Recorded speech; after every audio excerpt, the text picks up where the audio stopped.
Welcome to Alam classes everybody. आज हम construction पढ़ेंगे।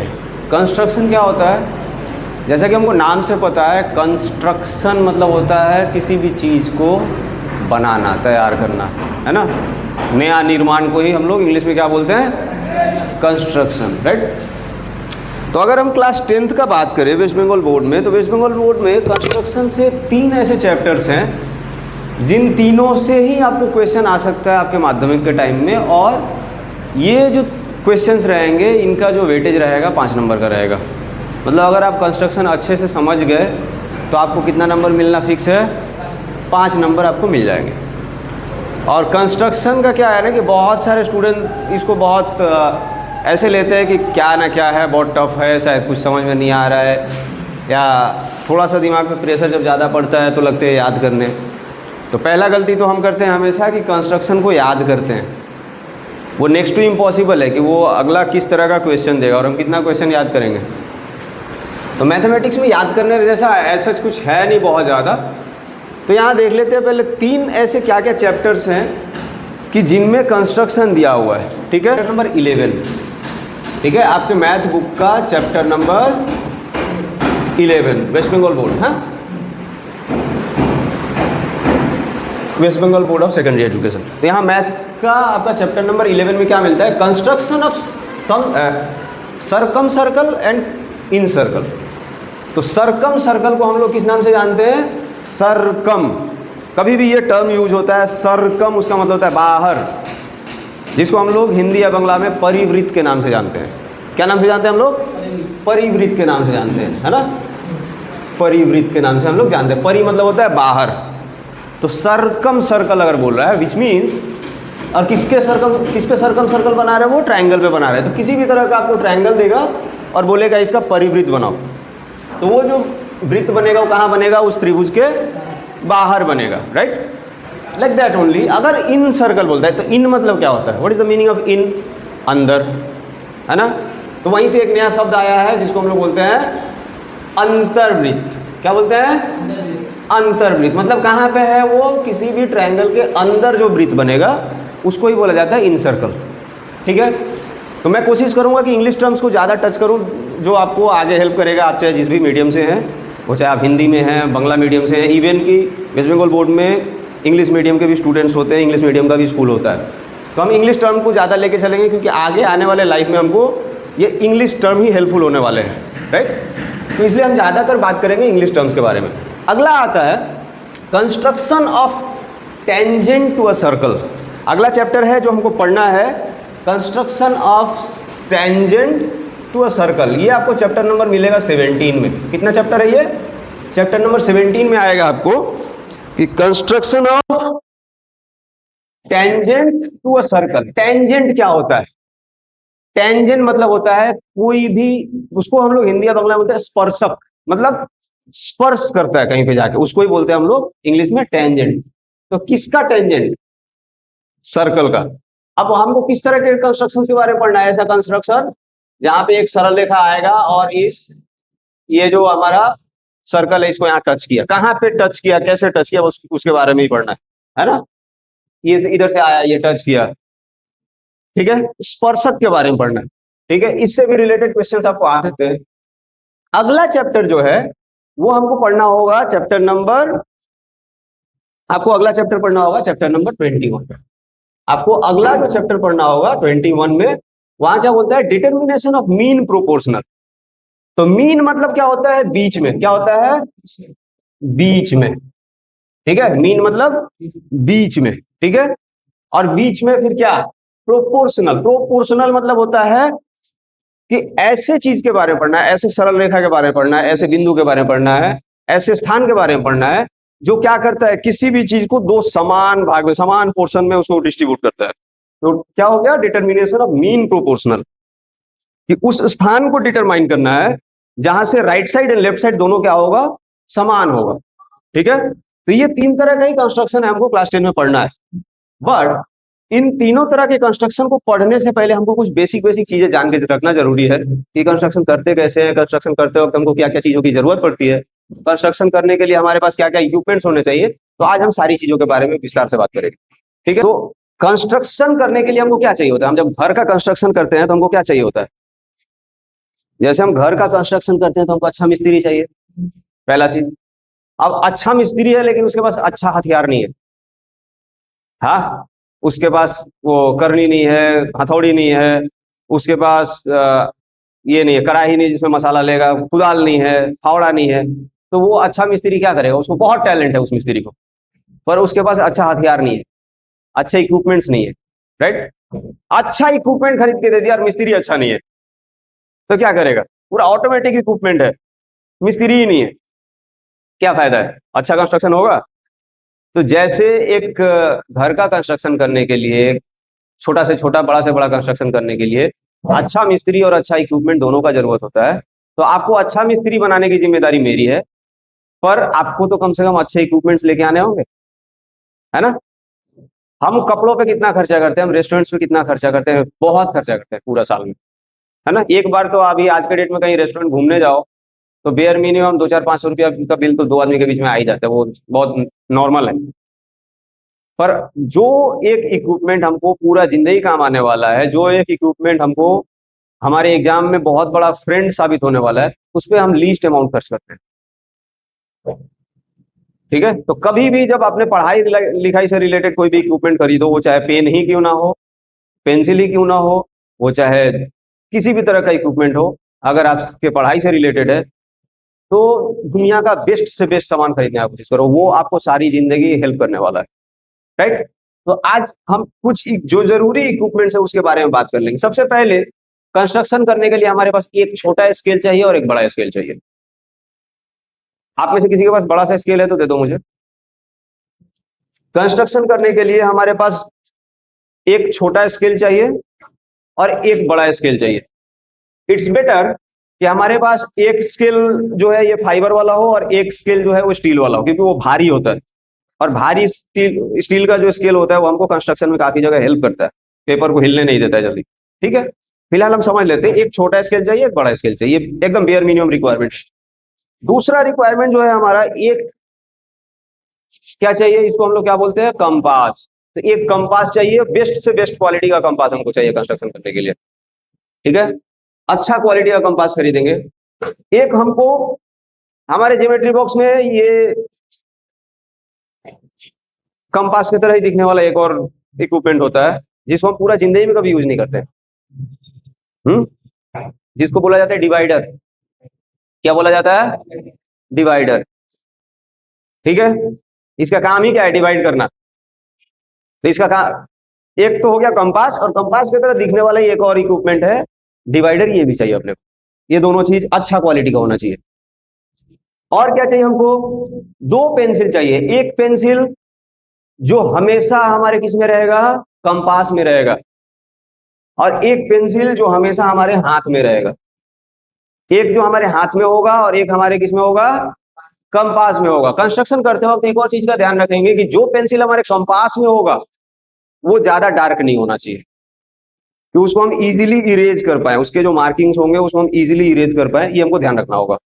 और जो हमारे हाथ में पेंसिल होगा वो थोड़ा सा डीप एंड डार्क होना चाहिए, ठीक है? मैं बहुत ज्यादा वो क्वालिटी ऑफ पेंसिल पे नहीं जाता हूँ, 6B 8B ये सब पे नहीं जाता हूँ, वो आप लोग समझ लेना, ठीक है? हाँ, बेसिक बेसिक चीजों को मैं समझा रहा हूँ। और एक चंदा मामा चाहिए, ठीक है? ये भी अच्छा क्वालिटी का होना चाहिए। एक चंदा मामा चाहिए, और चंदा मामा को हम लोग इंग्लिश में क्या बोलते हैं? प्रोटेक्टर। क्या बोलते हैं? प्रोटेक्टर। तो हमारे पास ये एकदम। और एक इरेजर चाहिए अच्छा क्वालिटी का, एक शार्पनर चाहिए अच्छा क्वालिटी का। बाकी हमारा ज्योमेट्री बॉक्स में जो भी चीज है वो फिलहाल हमारे काम का नहीं है, फिलहाल हमारे काम का नहीं है। बट ये जो चीजें हैं मैं वापस से एकदम रिवाइज कर देता हूँ। एक छोटा स्केल, एक बड़ा स्केल, ये चाहिए हमारे पास अच्छा क्वालिटी वाला। एक कंपास, एक डिवाइडर, ये चाहिए हमारे पास अच्छा क्वालिटी वाला, ठीक है? एक शार्पनर, एक इरेजर, ये चाहिए हमारे पास एनी टाइम अवेलेबल। एक पेंसिल होगा जो हमारे कंपास के साथ जाएगा, और एक पेंसिल जो हमारे हाथ में रहेगा। कभी भी हम ये गलती नहीं करेंगे कि सेम पेंसिल को हम कंपास में भी यूज कर रहे हैं और उसी से फिर हम मार्किंग कर रहे हैं, तो उससे क्या होगा? बहुत बार हमारा जो कंस्ट्रक्शन होगा उसका लाइन एंड लेंथ गड़बड़ हो जाएगा, ठीक है? और एक चाहिए हमारे पास प्रोटेक्टर, चंदा मामा, ठीक है? ये चीजें जो है हमारे पास अगर नहीं है और हम चाहते हैं कि हमको 5 नंबर मिल जाए माध्यमिक में, तो अगले साल ट्राई करेंगे, इस साल तो नहीं मिलेगा। या इन चीजों पे हम कंजूसी करते हैं, इधर जाके हम 300 का पिज्जा अकेले खा के आ जाते हैं 15 मिनट में, है ना। और इन चीजों पे कंजूसी करते हैं, हमको जब भी इस तरह की चीजें खरीदनी हो तो हम क्या करते हैं, तब हम देखते हैं 80 रुपये में कौन सा ज्योमेट्री बॉक्स मिल रहा है, वो खरीदेंगे। एक बार खरीदना है ना, कष्ट करके एक बार में 400-500 रुपये वाला ज्योमेट्री बॉक्स खरीदो, क्योंकि वो सारा जिंदगी काम आएगा।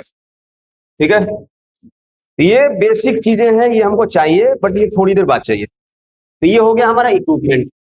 अब जो सबसे एकदम लीस्ट जो चीज है, जिसको वैल्यू नहीं दिया जाता है, या जिस इंफॉर्मेशन को वैल्यू नहीं दिया जाता है, बट सबसे ज्यादा इंपॉर्टेंट है, जो है कि हमको बेसिक ये ज्ञान होना चाहिए ज्योमेट्री का। और बेसिक फ्री हैंड ज्ञान होने के लिए हमको कुछ एंगल्स के नाम पता होने चाहिए, कि वो कौन कौन से एंगल्स है, किस किस नाम से हम एंगल्स को जानते हैं। ये हमारा बेसिक इंफॉर्मेशन हमको पता होना चाहिए। साथ में तो देखते जाएंगे एक एक करके। अगर हम टाइप ऑफ एंगल्स का बात करें, टाइप ऑफ एंगल्स, है ना, तो जब भी हम टाइप ऑफ एंगल का बात कर रहे हैं, कोण का बात कर रहे हैं, तो पहले तो हमको यह समझना है कि कोण किसको बोलते हैं। ठीक है, तो कोई भी दो सरल रेखा आपस में एक दूसरे को इंटरसेक्ट करता है। ठीक है, तो जब आपस में एक दूसरे को किसी एक पार्टिकुलर पॉइंट पे इंटरसेक्ट करता है, तो हमको बहुत सारा कोना मिलता है। अगर हम इस साइड से देख रहे हैं तो यहाँ पे हमको एक कोना मिला, अगर हम इधर से देख रहे हैं तो यहाँ एक कोना मिला, इधर से देख रहे हैं तो यहाँ एक कोना मिला, ऊपर से देख रहे हैं तो यहाँ एक कोना मिला, हमको कोना मिला। काफी टाइम ऐसा भी होगा कि ये दो सरल रेखा ऐसे ही एक दूसरे को आपस में जाकर एक जगह पे बस टच किया, इंटरसेक्ट नहीं किया, एक दूसरे को काटा नहीं, तो वैसे केस में हमको एक ही कोना मिलेगा। कोई डाउट? हाँ, कोई डाउट नहीं है, या डाउट है? नहीं है। जिस पॉइंट पे जिस पॉइंट पे वो लोग जाके आपस में मिलते हैं, उसको इंग्लिश में बोला जाता है वर्टेक्स। क्या बोलते हैं हम लोग? उसको हम लोग इंग्लिश में बोलते हैं वर्टेक्स। और अगर वो इंटरसेक्ट कर रहा है एक दूसरे को, तो उस पार्टिकुलर पॉइंट को बोलते हैं पॉइंट ऑफ इंटरसेक्शन। ध्यान रहेगा, अगर दो सरल रेखा एक पॉइंट पे जाकर मिल जा रहा है, तो उस पॉइंट को बोलेंगे वर्टेक्स। पर वही दो सरल रेखा एक दूसरे को जाके काट के आगे बढ़ जा रहा है, ठीक है, तो उस पॉइंट को बोलेंगे पॉइंट ऑफ इंटरसेक्शन। जो यहाँ पे क्या कर रहे हैं, एक दूसरे को इंटरसेक्ट कर रहा है, काट रहा है एक दूसरे को। ठीक है, तो पॉइंट ऑफ इंटरसेक्शन पे हमको हमेशा 4 एंगल्स मिलेंगे। कितने मिलेंगे? 4 एंगल्स मिलेंगे पॉइंट ऑफ इंटरसेक्शन पे। ठीक ऐसे ही जो पॉइंट ऑफ वर्टेक्स होगा, वहां हमेशा हमको 2 एंगल मिलेगा। कितना? ये ध्यान रहेगा, पॉइंट ऑफ वर्टेक्स पे 2 एंगल, पॉइंट ऑफ इंटरसेक्शन पे 4 एंगल। ठीक है, पॉइंट ऑफ वर्टेक्स पे एक अंदर साइड से एंगल मिलेगा, और एक एंगल मिलेगा हमको बाहर साइड से। बट पॉइंट ऑफ इंटरसेक्शन पे हमको आमने सामने दो दो करके ऐसा 4 एंगल मिलेंगे। ठीक है, कितना एंगल मिलेगा? 4 एंगल मिलेगा। ध्यान रहेगा? हाँ, ओके। और एक बहुत इंपॉर्टेंट चीज जो हमको ध्यान रखना है हमेशा के लिए, कि जब भी पॉइंट ऑफ इंटरसेक्शन का बात हो रहा है, ठीक है, जब भी पॉइंट ऑफ इंटरसेक्शन का बात हो रहा है और वहां पे हमको जो 4 एंगल्स मिल रहे हैं, उनमें से जो एंगल जिसके सामने होगा उसका वैल्यू भी एकदम उसके बराबर ही हो जिंदगी भर। ऐसा नहीं है, मान लेते हैं इसका नाम दे दिया हमने ए, तो ये वाला, और इसका नाम दे दिया बी, तो ए के ठीक उल्टा साइड में जो भी है उसका वैल्यू भी हमेशा ए ही होगा। यहाँ पे एंगल बी है, तो उसके उल्टा साइड में भी एंगल बी ही होगा, सेम वैल्यू का ही एंगल होगा। इसमें भी कोई डाउट हमको नहीं होना चाहिए।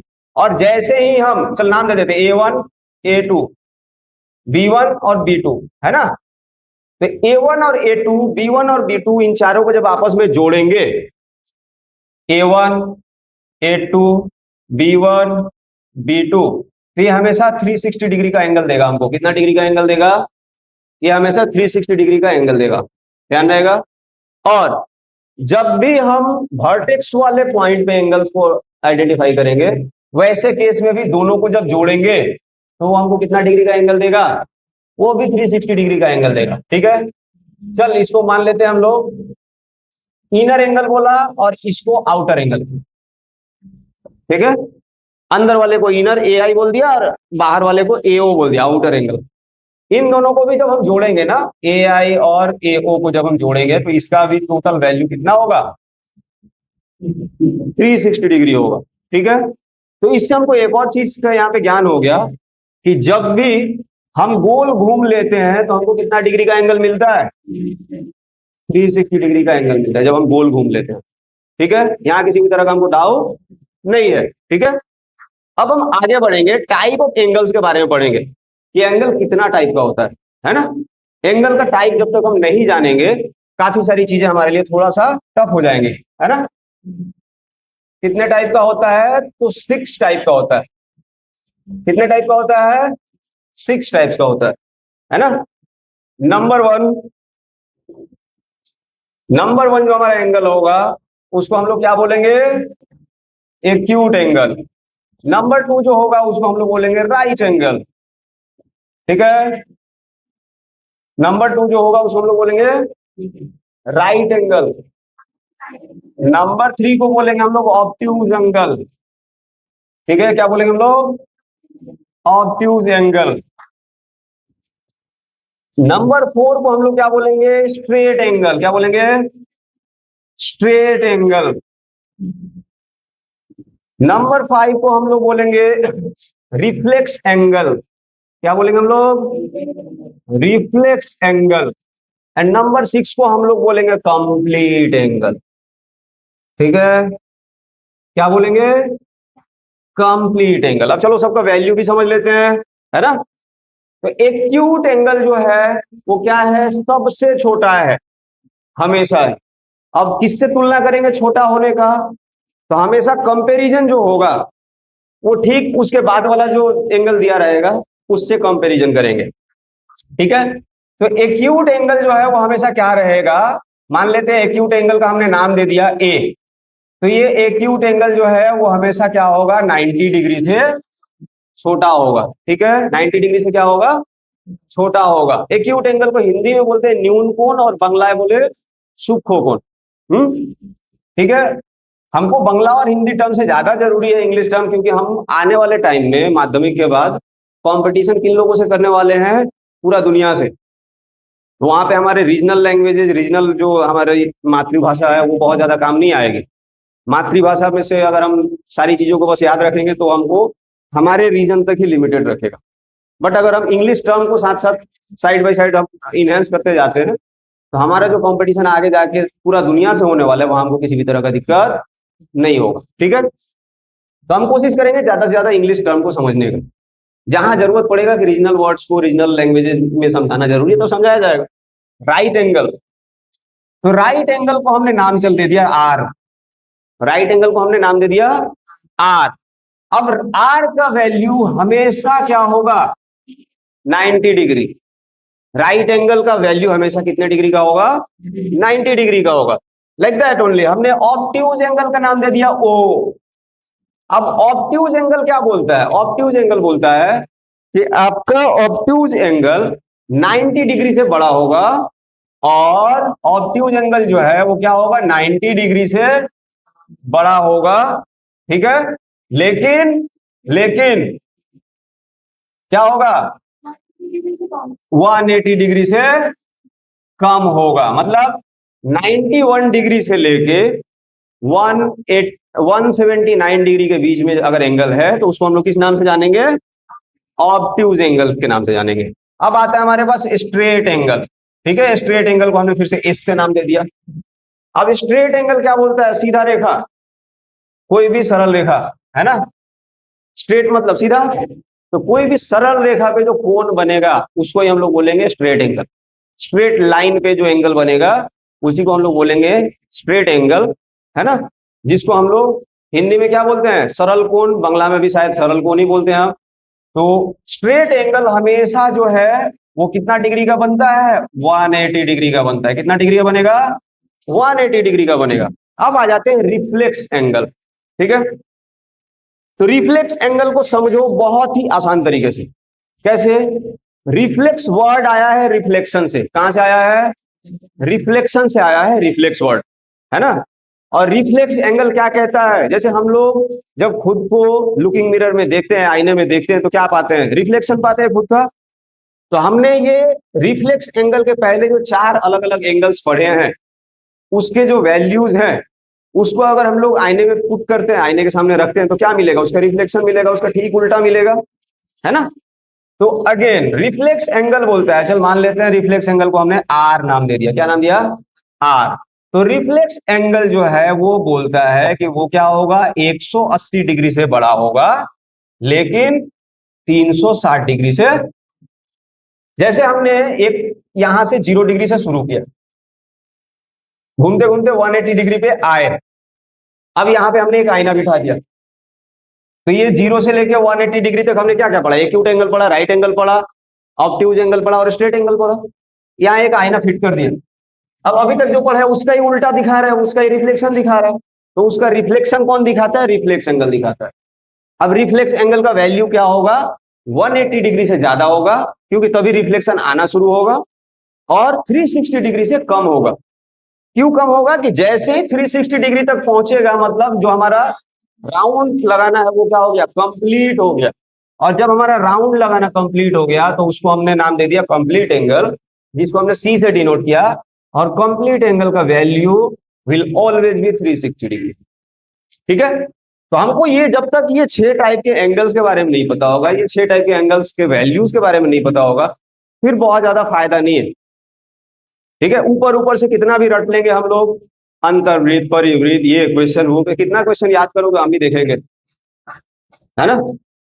तो हमको इक्विपमेंट्स के बारे में पता चल गया अभी तक, हमको बेसिक एंगल्स के बारे में पता चल गया। अब थोड़ा अगला स्टेप में और आगे बढ़ते हैं हम लोग। ठीक है। अगला स्टेप में आगे बढ़ते हैं, और हमको क्या जानना है कि हम, चलो इसको मिटाते नहीं है, इसके साथ साथ साइड बाय साइड हम यहाँ पे लिखते हैं। जैसे यहाँ पे अलग अलग एंगल्स के थ्रू हमने क्या देखा? उसके वैल्यूज को समझा।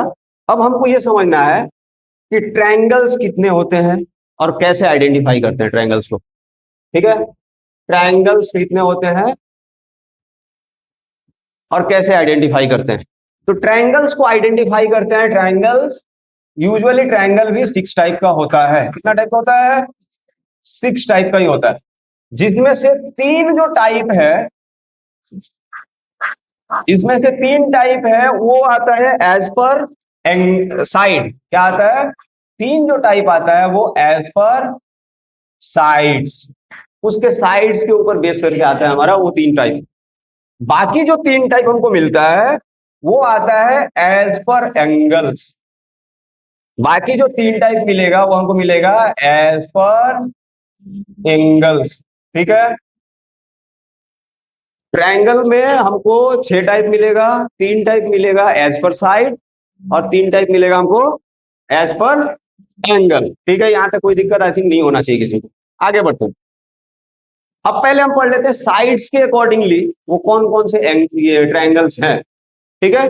साइड्स के अकॉर्डिंगली वो कौन कौन से ट्रायंगल हैं उनको हम जान लेते हैं यहाँ पे। तो पहला जो ट्रायंगल हमको मिलता है as per side, as per side जो हमको पहला ट्रायंगल मिलता है उसको हम लोग बोलते हैं इक्विलेटरल। क्या बोलते हैं? इक्विलेटरल। इक्विलेटरल ट्रायंगल को समझने के लिए, इक्विलेटरल ट्रायंगल, इसको समझने के लिए हमको एक ही चीज ध्यान देना है। यहाँ एक टर्म है इक्वी, और इक्वी का मतलब होता है इक्वल। क्या होता है? इक्वल। ठीक है ना। तो इक्वल से ये टर्म आया है इक्विलेटरल, मतलब ऐसा ट्रायंगल जिसके जो 3 साइड्स हैं वो क्या है? इक्वल है। ऐसा ट्रायंगल जिसके जो 3 साइड्स हैं वो क्या है? समान है। अब हम कैसे दिखाएंगे? तो आप लोग काफी टाइम देखते होंगे आपके बुक्स में कि ना ऐसा साइन दिया रहता है, ऐसा, ऐसा और ऐसा साइन दिया रहता है, या फिर ऐसा साइन दिया रहता है। ध्यान रहेगा, या तो ऐसे साइन दिया, सिंगल यहाँ पे दाग दिया रहेगा, या डबल दाग दिया रहेगा। ठीक है। अगर तीनों ही रेखाओं पे दिया हुआ है, तीनों ही साइड्स पे दिया हुआ है, मतलब तीनों साइड क्या है? आपस में इक्वल है। तो इसको हम कौन सा ट्रायंगल बोलेंगे? इक्विलेटरल। ये किस बेसिस पे हमने बोला? साइड्स के बेसिस पे बोला, ध्यान रहेगा। ओके, दूसरा जो हमारे पास ट्रायंगल मिलता है, दूसरा जो ट्रायंगल मिलता है उसको हम लोग बोलते हैं आइसोसेलस। क्या बोलते हैं हम लोग? आइसोसेलस। आइसोसेलस का मतलब होता है जिसके दो साइड्स इक्वल हो। क्या हो? दो साइड्स इक्वल हो। Two sides are equal. Isosceles में क्या होगा? कितना साइड इक्वल होगा? टू साइड्स इक्वल होगा। ठीक है। अब ये टू साइड इक्वल दिखाने के लिए ऐसे दो साइड्स के ऊपर हमने दाग काट दिया, या हमने डबल दाग काट दिया ऐसे दो साइड्स के ऊपर। तो हम क्या यहाँ समझाना चाह रहे हैं कि ये वाला साइड और ये वाला साइड एक दूसरे के साथ बराबर है, लेकिन ये नीचे वाला साइड क्या है? उनके साथ बराबर नहीं है। ध्यान रहेगा। अच्छा, तीसरा जो एंगल हमको मिलता है उसको हम लोग बोलते हैं स्केलीन। क्या बोलते हैं? स्केलीन ट्रायंगल, है ना। तीसरा जो साइड में ट्रायंगल मिलता है उसको हम लोग बोलते हैं स्केलीन ट्रायंगल। तो ऐसा ट्रायंगल जिसका कोई भी साइड आपस में बराबर, देख लो। अभी चलो हम लोग अगर एक एक साइड्स का नाम दे देते हैं ऊपर से, ए, बी और सी। तो जब हम देख रहे हैं इक्विलेटरल में कि ए, बी और सी तीन हमने पॉइंट्स का नाम दिया, तो हम यहां देख रहे हैं ए बी क्या है? बी सी के बराबर है, और बी सी क्या है? सी ए के बराबर। ध्यान रहेगा। ठीक है, ऐसे ही हमने नाम दे दिया यहाँ पे आइसोसेलस ट्रायंगल में ए, बी और सी। तो हम यहाँ पे क्या देख रहे हैं कि ए बी जो है वो बीसी के बराबर है क्या? नहीं है, लेकिन एसी के बराबर है ना। ए बी जो है एसी के बराबर है, लेकिन ये दोनों ही किसके बराबर नहीं है? ये दोनों ही बीसी के बराबर नहीं है। अगर ऐसे केसेस हमको मिलते हैं तो उसको हम लोग क्या बोलेंगे? आइसोसेलस ट्रायंगल, जिसमें दो साइड्स इक्वल होंगे और एक साइड क्या होगा? आपस में इक्वल नहीं होगा। अब आते हैं हम नंबर 3 पे, स्केलीन ट्रायंगल।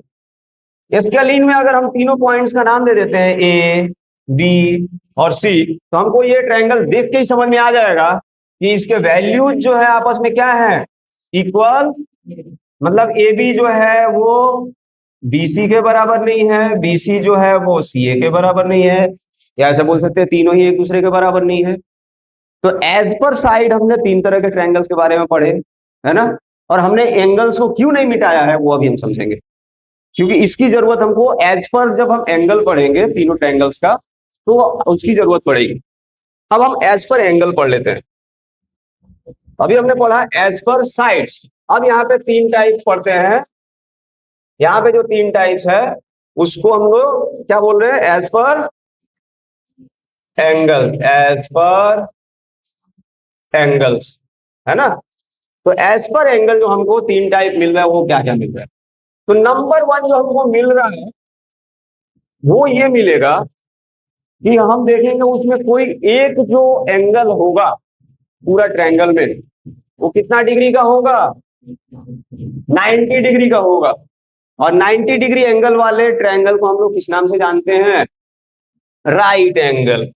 ठीक है, किस नाम से जानते हैं? तो एज पर एंगल जो हमारा पहला ट्रायंगल को हम अगर बोलेंगे तो क्या मिल गया हमको?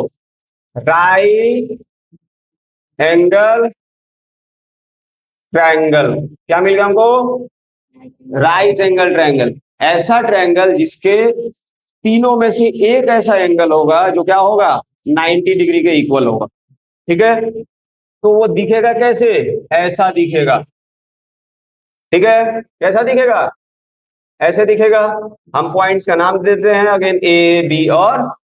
राइट एंगल ट्रायंगल में कोई भी ट्रायंगल को देख के अगर आपको पहचानना होना, अगर वहां पे वैल्यूज वगैरह कुछ नहीं लिखा हुआ है, तो देखोगे कि बाकी सब एंगल्स को हम ऐसे दिखाते हैं, कर्व से। ठीक है, बी ए पॉइंट पे जो एंगल बन रहा है उसको ऐसे कर्व, ऐसे घुमा के दिखाया। सी पॉइंट पे जो एंगल बन रहा है उसको कर्व दिखाया। लेकिन राइट एंगल को जब भी दिखाना होता है ना, ऐसे बनाते।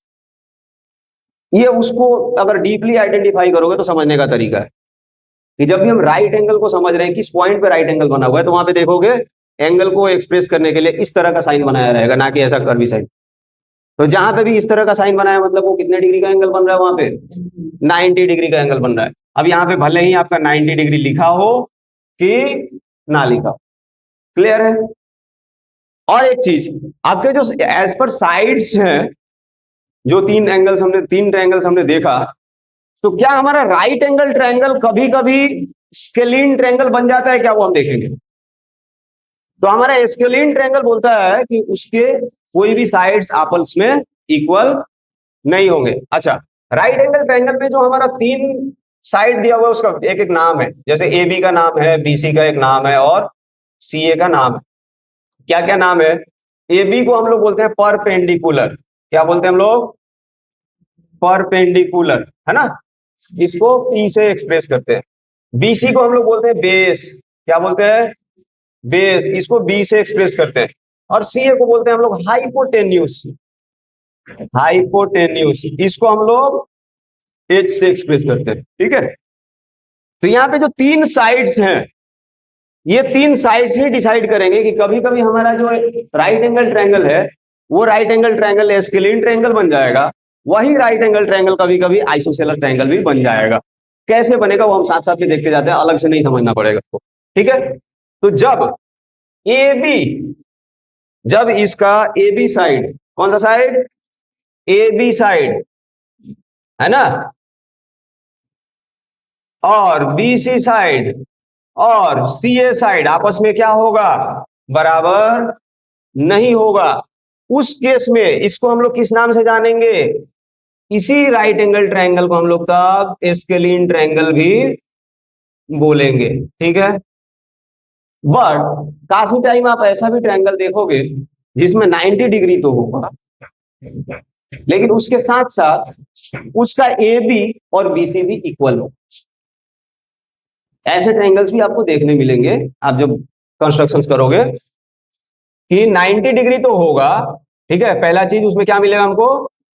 90 डिग्री तो मिलेगा, है ना। लेकिन उसके साथ साथ आप देखोगे कि ए बी क्या है? बीसी के बराबर है, लेकिन सी ए के बराबर नहीं है। तो वैसे केस में इस ट्रायंगल को हम लोग किस नाम से जानेंगे? तो वैसे केस में हम इस ट्रायंगल को आइसोसेलेस के नाम से जानेंगे, ध्यान रहेगा। वैसे केस में हम इस ट्रायंगल को आइसोसेलेस ट्रायंगल के नाम से जानेंगे। Same triangle, as per angle पढ़ रहे थे हम, तो सेम राइट एंगल ट्रायंगल कभी स्केलीन ट्रायंगल के नाम से जाना जाएगा और सेम राइट एंगल ट्रायंगल कभी आइसोसेलेस ट्रायंगल के नाम से जाना जाएगा। कंडीशन क्या रहेगा कि जब स्केलीन बोलेंगे उसको, तो उसके कोई भी साइड्स का जो वैल्यू होगा वो आपस में इक्वल नहीं होगा। बट जब भी हम लोग उसको आइसोसेलेस बोलेंगे तो उसके जो वैल्यूज है वो आपस में क्या होंगे? इक्वल होंगे, ठीक है। कितने? कोई भी दो साइड्स के वैल्यू, ठीक है। आगे हम लोग डीपली एनालिसिस करेंगे इसका, अभी बस नाम से हम लोग समझने की कोशिश कर रहे हैं। तो एक हम लोग यहाँ पे क्या समझ लिए? राइट एंगल को हमने समझ लिया। क्या ध्यान रखेंगे कि ऐसा ट्रायंगल जिसमें कोई एक एंगल तो 90 डिग्री का मिलेगा, ठीक है। कोई भी एक एंगल तो कितना डिग्री का मिलेगा? 90 डिग्री का मिलेगा। अब अगले नाम पे हम चले जाते हैं।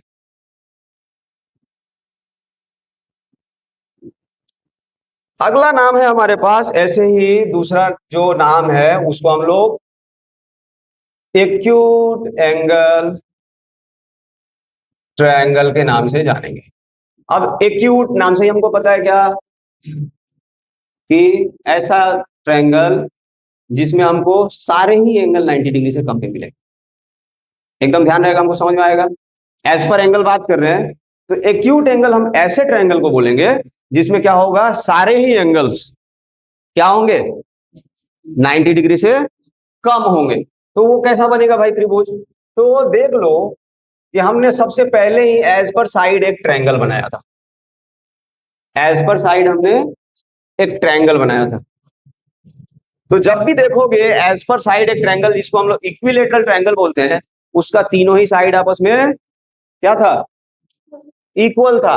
अच्छा, एक और बेसिक चीज है जो मुझे लगा कि शायद आपको पता होगा, तो मैंने टच नहीं किया, बट अभी बता देता हूं फिर से, कि जब भी हम ट्रायंगल बना रहे हैं, हमको यहाँ पे ये 1 2 3 4 5 6, ये 6 टाइप का एंगल समझने की जरूरत ट्रायंगल के केस में नहीं है। ट्रायंगल समझने के लिए हमको इतना ही समझना है, ठीक है। कितने एंगल समझने हैं? Acute, right and obtuse, sorry ये चौथा भी समझना है, स्ट्रेट। कितना? 4 तरह का एंगल को हमको समझना है। क्या क्या? Acute, right angle, obtuse angle and straight angle. क्योंकि जब भी हमारे पास ट्रायंगल बनता है, ट्रायंगल का सारा एंगल को जब हम लोग ऐड करेंगे तो वो हमेशा 180 डिग्री ही होगा, 180 से ऊपर लेकिन नहीं होगा। अगर 180 से ऊपर जा रहा है मतलब कि वहां ट्रायंगल तो पक्का नहीं बनेगा। या तो हमने कैलकुलेशन गड़बड़ किया है या हमने डायग्राम गलत बनाया है। कभी भी ट्रायंगल बना हो चाहे जैसा भी देखने में हो, उसका तीनों एंगल को टोटल करेंगे तो कितना मिलेगा? 180। अब देखो, हम बात कर रहे थे इक्विलेटरल ट्रायंगल का, और उसको हम कहां पे एक्सप्रेस कर रहे हैं? एक्यूट एंगल में। एक्यूट का कहना है कि एक्यूट में जितने भी एंगल्स रहेंगे, एक्यूट के सारे एंगल्स आपस में क्या होंगे? पहला तो सारे ही एंगल 90 डिग्री से कम होंगे। ऑल एंगल्स क्या है? 90 डिग्री से कम है। ये पहला कंडीशन है एक्यूट का, ठीक है। दूसरा कंडीशन, एक्यूट कभी कभी हम लोग इक्विलेटरल को भी एक्यूट बोला जा सकता है, ठीक है। इक्विलेटरल ट्रायंगल को भी एक्यूट एंगल ट्रायंगल बोला जा सकता है। ये सुनो, एक्यूट एंगल ट्रायंगल इक्विलेटरल को भी बोला जा सकता। कभी कभी आइसोसेलस को भी हम लोग क्या आइसोसेलस को भी हम लोग क्या बोलेंगे? कभी कभी एक्यूट एंगल ट्रायंगल बोल देंगे। कैसे केस में? देख लो, ये एक आइसोसेलस में यहां पे बना रहा हूं, ठीक है। और इक्विलेटरल का जो वैल्यू होगा हमेशा 60 60 60 ही होगा।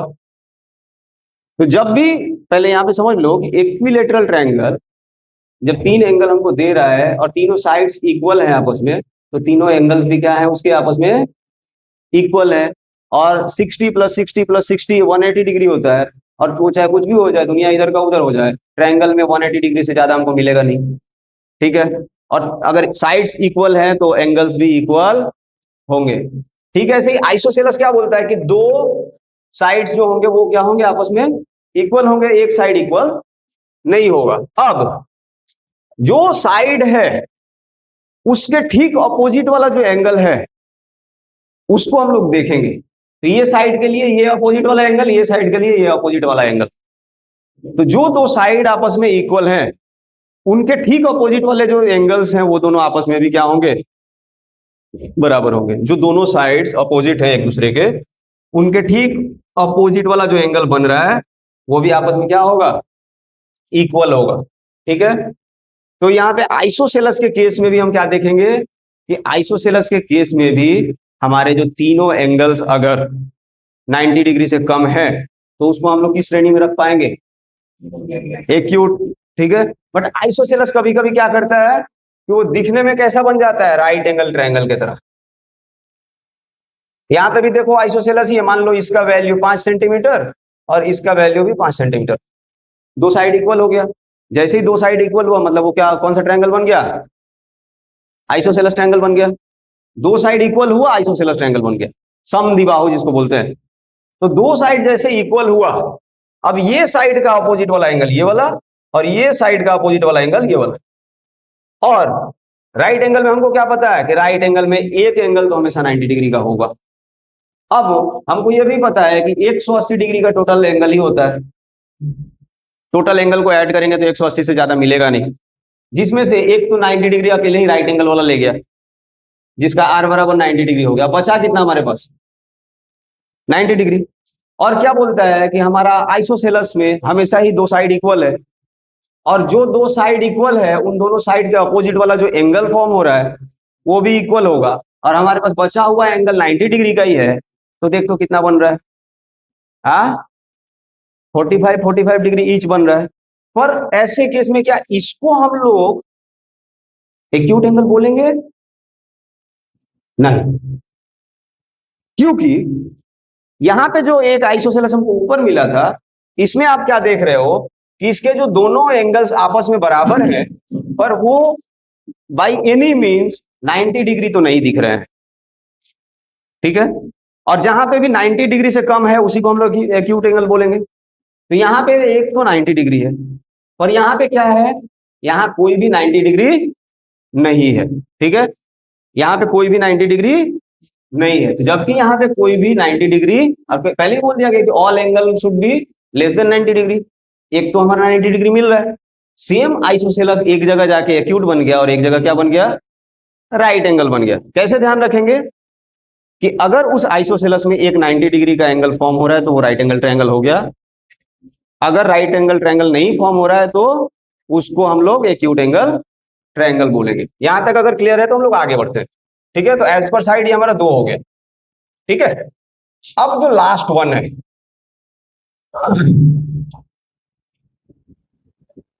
अब जो लास्ट वन है हमारा नंबर थ्री, नंबर थ्री को हम लोग क्या बोलते हैं, ऑब्ट्यूज एंगल ट्रायंगल।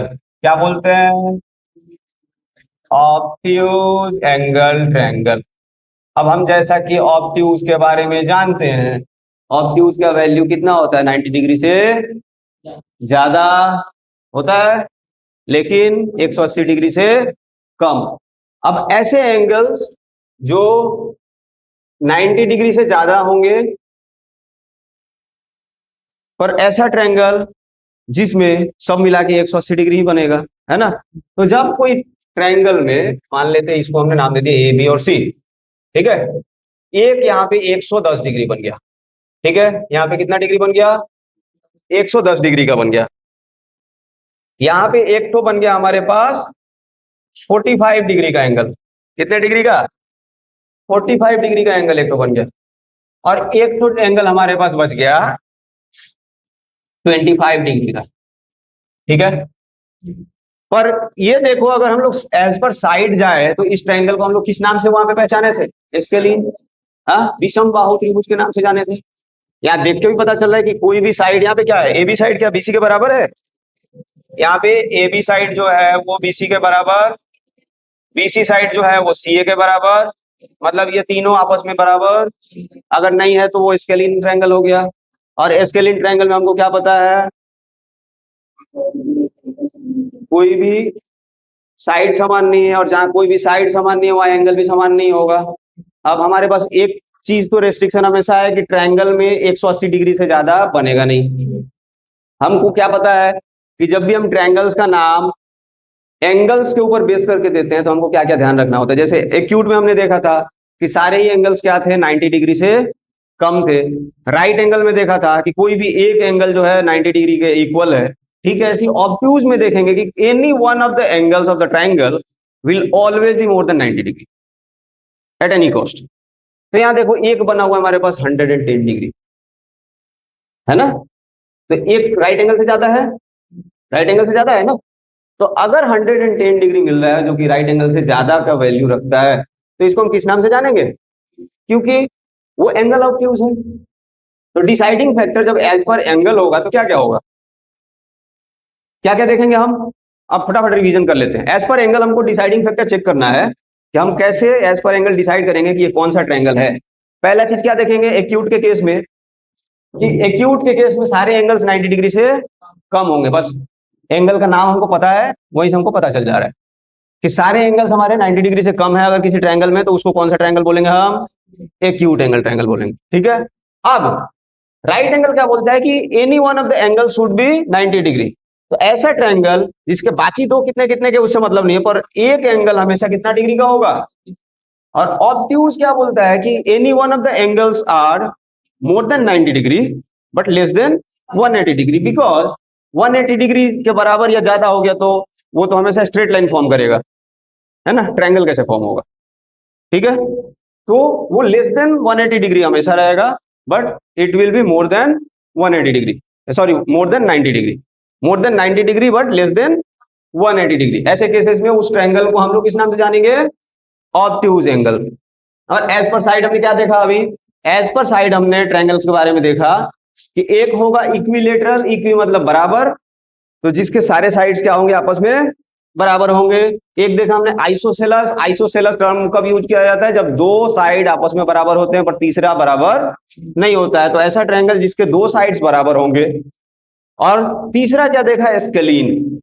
ठीक है, अब एक और रिवीजन हम लोग देख लेते हैं। एक्यूट एंगल हमारे एज पर साइड में से हम किस ट्रायंगल को एक्यूट एंगल बोल सकते हैं, तो हम इक्विलेटरल को तो बोल ही सकते हैं हमेशा ही एक्यूट एंगल, उसके साथ साथ कभी कभी हम लोग आइसोसेलस को भी एक्यूट एंगल बोल सकते हैं, बशर्ते कि आइसोसेलस ट्रायंगल जो है उसमें कोई भी 90 डिग्री का नहीं होना चाहिए। ठीक है, राइट एंगल ट्रायंगल में कोई भी और दूसरा तीसरा कहानी नहीं है, बस 90 डिग्री का एक एंगल फॉर्म होना चाहिए। तो 90 डिग्री का एक एंगल फॉर्म होने के लिए कभी कभी स्केलीन ट्रायंगल भी 90 डिग्री का एंगल फॉर्म करेगा, बट कोई साइड इक्वल आपस में नहीं होगा, है ना। मान ले ऐसा एक ट्रायंगल है और यहाँ पे 90 डिग्री फॉर्म हो रहा है, पर इसका ये वाला साइड तो दूसरा साइड से बराबर नहीं है। ए बी और सी हमने नाम दे दिया, तो ए बी तो बीसी के बराबर नहीं है, बीसी तो सी ए के बराबर नहीं है, पर यहाँ पे हमको 90 डिग्री का एंगल मिल रहा है। तो हम स्केलीन ट्रायंगल को भी कुछ केसेस में क्या बोल सकते हैं हम लोग, राइट एंगल ट्रायंगल बोल सकते हैं, समकोण त्रिभुज बोल सकते हैं। ठीक है, आइसोसेलस ट्रायंगल में कभी कभी ऐसा मिलेगा दोनों साइड इक्वल है, जैसे ही दोनों साइड इक्वल है मतलब दो एंगल भी इक्वल रहेगा और एक 90 डिग्री का रहेगा, तो आइसोसेलस भी बहुत टाइम क्या करेगा, राइट एंगल ट्रायंगल फॉर्म करेगा। ठीक है, ऑब्ट्यूज एंगल, ऑब्ट्यूज एंगल कब होगा, ऑब्ट्यूज एंगल ट्रायंगल सिर्फ और सिर्फ कौन सा ट्रायंगल फॉर्म करेगा ऑब्ट्यूज एंगल, तो स्केलीन ट्रायंगल ही होगा हमेशा ऑब्ट्यूज एंगल। अगर हमारे पास कोई ऑब्ट्यूज एंगल ट्रायंगल बनाया हुआ और पूछ रहा है कि वो एज पर साइड किस तरह के ट्रायंगल की तरह दिखेगा, तो किस तरह के ट्रायंगल की तरह दिखेगा, स्केलीन ट्रायंगल का दिखेगा। ठीक है, आई थिंक यहां तक हमको बेसिक जो ट्रायंगल्स और एंगल्स के बारे में इंफॉर्मेशन वो समझ में आ चुका है, राइट। अब हम आगे बढ़ेंगे और अब हम लोग फाउंडेशन देंगे कंस्ट्रक्शन का, घर बनाएंगे अब। ठीक है, अब हमको करना है कंस्ट्रक्शन। ठीक है, अभी तक जो हमने चीजें समझी वो सारी चीजें क्या थी, वो किसके लिए जरूरी थी, वो कंस्ट्रक्शन की चीजों को तैयार कर रहे थे हम। ये बेसिक इंफॉर्मेशन ये जानना है, ये बेसिक रिक्वायर्ड चीजें ये हमको जानना है। ठीक है, अब कंस्ट्रक्शन करने के लिए फ्री हैंड कंस्ट्रक्शन पहले सीखते हैं। तो ये बेसिक सा प्रोटेक्टर को कैसे रखते हैं, कैसे यूज करते हैं, वही उनको नहीं पता होता है। हम में से काफी सारे लोग हैं जो इसका इस्तेमाल पूरा जिंदगी सिर्फ ये जान कि इस कंपास को सिर्फ और सिर्फ एक सर्कल बनाने के लिए यूज करते हैं बस। और हम में से 90% लोग ऐसे हैं जो पूरा स्कूल कॉलेज कंप्लीट कर लेते हैं, जिनको इसका यूज नहीं पता है, इवन इसका नाम तक नहीं पता होता है, और उन्होंने क्या किया है, स्कूल कॉलेज सब कुछ कंप्लीट कर लिया है, राइट। तो ये कुछ चीजें हैं जो हमको ध्यान रखने की जरूरत है। तो सबसे पहले इन चीजों पे आने से पहले हम थोड़ा सा फ्री हैंड समझेंगे, फिर हम पेन पेपर पे इन चीजों का यूज करके वापस से एंगल को समझेंगे। ठीक है, तो कंस्ट्रक्शन मतलब क्या होता है, हिंदी में बोलते हैं उसको रचना, बंगला में बोलते हैं संपाद्य, है ना। कंस्ट्रक्शन, ठीक है, हिंदी में बोलते हैं रचना और बंगला में बोलते हैं उसको संपाद्य। ठीक है, सबसे बेसिक चीज, एक लंबा लाइन खींच सकते हैं हम सबको, खींच सकते हैं। ठीक है, तो ये जो हमारे पास कंपास है, ये जो हमारे पास कंपास है, इससे एकदम बेसिक क्या क्या एंगल हम फॉर्म कर सकते हैं, सबसे एकदम इतना तो सबको आना चाहिए। अगर इतना इंफॉर्मेशन हमारे पास नहीं है, इतनी चीजों को हम नहीं जानते, तो फिर हमको बड़ा बड़ा बात करने की जरूरत नहीं है। और वो बेसिक एंगल्स क्या हैं, 0 degree, 15 degree, 30 degree, 45 degree, 60 degree, 75 degree, और इतना तो हम सबको जानते हैं। कुछ छूटा क्या, छूटा ना, 90 degree, 105 degree, 120 degree, 135 degree, 150 degree, और 165 डिग्री, और 180 डिग्री। देखो, ये 13 एंगल्स तो हम फ्री हैंड समझ सकते हैं बहुत ही आसानी से, और इतने एंगल्स को फॉर्म करने के लिए इसकी जरूरत नहीं है। ठीक है, और ये बहुत ही आसान है, जिसके लिए हमको ये कंपास को एक ही बार मापने की जरूरत है, एक ही माप वो सारा इंफॉर्मेशन दे देगा हमको। ठीक है, तो अभी हम कंपास पे नहीं कर रहे हैं, पहले बोर्ड पे समझ ले रहे हैं, सेम चीज को हम पेन पेपर पे समझेंगे वापिस। तो देखिए, ठीक है, तो हमने ये सरल रेखा में इस पार्टिकुलर बिंदु को पकड़ लिया जहां से हम एंगल्स को मापना शुरू करेंगे। कंपास का कोई भी साइज लिया और कंपास को यहाँ पे बिठाया सेम उसी बिंदु पे जिसको हमने डिसाइड किया है कि जिससे हम लोग मापना शुरू करेंगे, ठीक है। अब यहाँ पे बैठा के हम लोग एक क्या करेंगे, सेमी सर्कल काट देंगे। सेमी सर्कल क्या होता है, जिसको हम लोग हिंदी या बंगला में अर्धवृत्त बोलते हैं, और दो वृत्त बोले जेटा, ठीक है। यहाँ पे हमने बिठाया और ऐसे घुमा दिया बोल, इतना तो हम सब कर सकते हैं, इसमें कोई हमको दिक्कत है। अब हमारा ये कंपास ही तो यहाँ पे बैठ के इतना सेम माप इधर दिया और इतना माप सेम उधर दिया। हमने बस क्या किया, एक अपने मन पसंद का एक साइज लिया, कंपास को इस पॉइंट पे बिठाया जहां से हम एंगल मापना शुरू करेंगे और उसको गोल घुमा दिया, ठीक है। हम जबकि 180 डिग्री तक ही समझ रहे हैं, तो हम क्या करेंगे, स्ट्रेट लाइन के ऊपर एक सेमी सर्कल काट देंगे। एक सेमी सर्कल इस तरह से सी जहां भी बनेगा वो कितना डिग्री फॉर्म करेगा, मतलब यहाँ पे जैसे ही हमने सेमी सर्कल काटा हमारे पास दो एंगल ऑलरेडी फॉर्म हो गए, पहला 0 डिग्री का और दूसरा, ये हमको नहीं भूलना है, ठीक है। ये चंदा मामा को लेंगे, कहां पे बिठाएंगे, जो हमने पॉइंट को फिक्स किया था डिसाइडिंग फैक्टर के लिए, ध्यान में है, कहां पे बिठा रहे हैं हम। अब यहाँ पे देखेंगे 0 डिग्री के ठीक सामने, यहाँ जहां से शुरू हुआ है मापना और जहां तक मापते मापते आ रहे हैं वहां पे आ रहा है 80 डिग्री, 180 डिग्री, ठीक है। 0 डिग्री से 180 डिग्री, तो पहले तो ये 13 में से 2 मिल गया हमको, कितना मिल गया, 2 ठो हमारे पास मिल गया। सेम साइज लेंगे, कुछ चेंज करने की जरूरत, बस जगह चेंज करेंगे। पहले सेमी सर्कल बनाने के लिए यहां से पकड़ा था, अब इसको बिठाएंगे 0 डिग्री के वहां पे, ठीक है। 3 कट लगाएंगे, एक यहां कट लगाया, पहला जहां कट लगाया वहीं पे बिठाएंगे, फिर दूसरा कट लगाया, दूसरा कट जहां लगाया क्या करेंगे, वहां से ऑलरेडी मापेंगे तो 180 डिग्री ही मिलेगा, ठीक है। तो पहला कट हमने लगाया, दूसरा कट लगाया और तीसरा, दूसरा कट से जैसे मापेंगे वो माप कहां पे आएगा, 180 डिग्री, ठीक है।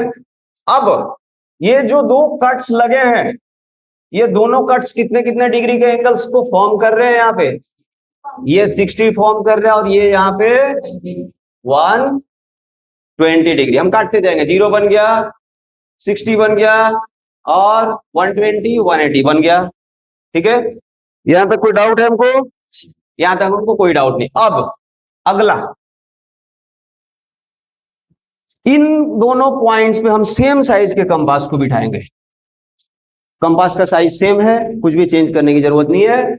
60 पे बिठाएंगे, यहां ऊपर काटेंगे, कहीं पे कटेगा, ठीक है। ऐसे ही 120 पे बिठाएंगे और यहाँ पे काटेंगे, कहीं पे कटेगा।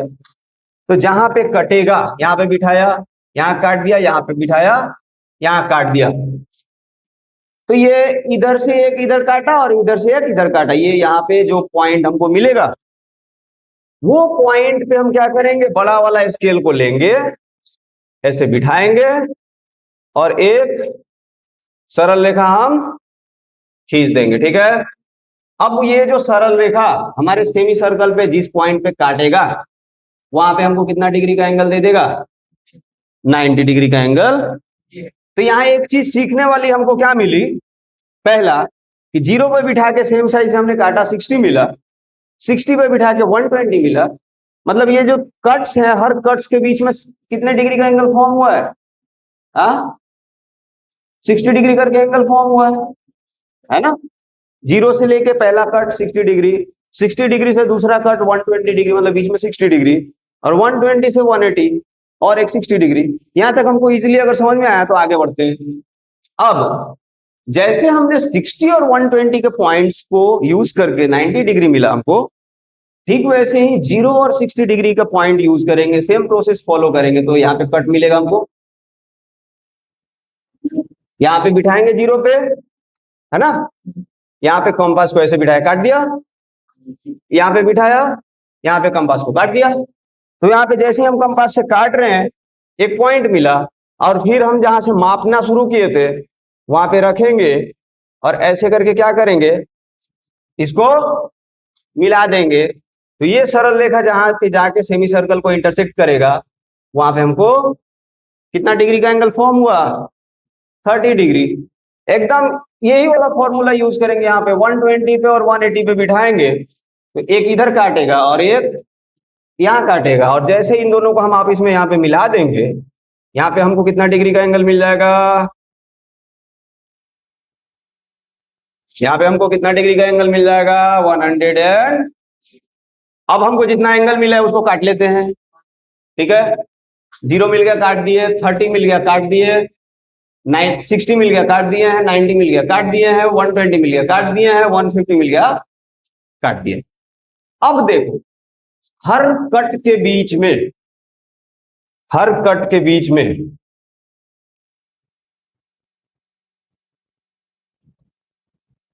एक एक नया नया एंगल जो फॉर्म हुआ है उसका कितना कितना वैल्यू है? 0 से लेके 30, 30 से लेके 60, 60 से लेके 90, 90 से 120, 120 से 150, 150 से 180। मतलब हमको कितना कितना का अंतर वाला कोण मिल गया है यहाँ पे ऑलरेडी? 30 डिग्री का डिफरेंस वाला कोण मिल गया है ना? अच्छा, अब यहां तक अगर हमको चीजें समझ में आई हैं अच्छे से, तो अगला काम हम और कर सकते हैं क्या? हर दो कट को यूज करेंगे। कंपास चेंज नहीं होगा, कंपास एकदम सेम रहेगा। एक बार मान लिया तो मान लिया, सेम कंपास यहां बिठाएंगे 0 पे, इधर काटेंगे, यहां बिठाएंगे, इधर काटेंगे, कट लगाया, यहां मिला, यहां मिला। 30 पे और 60 पे यहां काटे, यहां काटे, है ना। 60 पे और 90 पे यहां काटा, यहां काटा।